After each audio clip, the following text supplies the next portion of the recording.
তারাও এখন আহ্বান করে কি হলো, ইন্ডিয়া অ্যালায়েন্স পার্টনারদের মধ্যে যে কোনো ইউনিটি নেই সেটা সারা ভারতবর্ষের মানুষ জানে।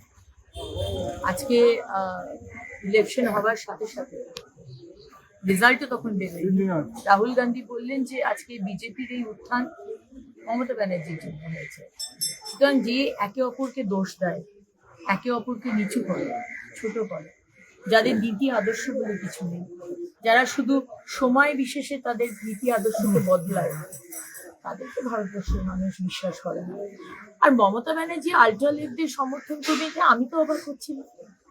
যে মমতা ব্যানার্জি বিএসএফ কে চটি ঝাঁটা লাঠি মেরে হাতা খুন্তি দিয়ে অ্যাটাক করতে পারে, যে মমতা ব্যানার্জি শেখ শাহজাহানের পাশে দাঁড়ায়, যে মমতা ব্যানার্জি পেহেলগাঁওতে প্রশ্ন করে, আমাদের বালাকোটে প্রশ্ন করে, আমাদের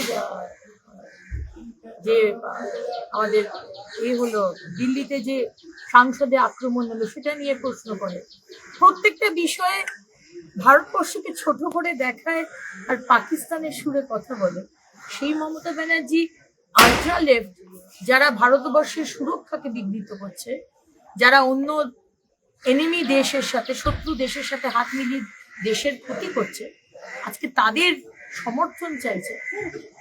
উনি তো দেশপ্রেমী আমি কোনোদিন বলিনি, দেশ বিরোধী বলেছে। মমতা ব্যানার্জি আপনি দেশ বিরোধী। ফলো করুন সংবাদ প্রতিদিন ডিজিটাল।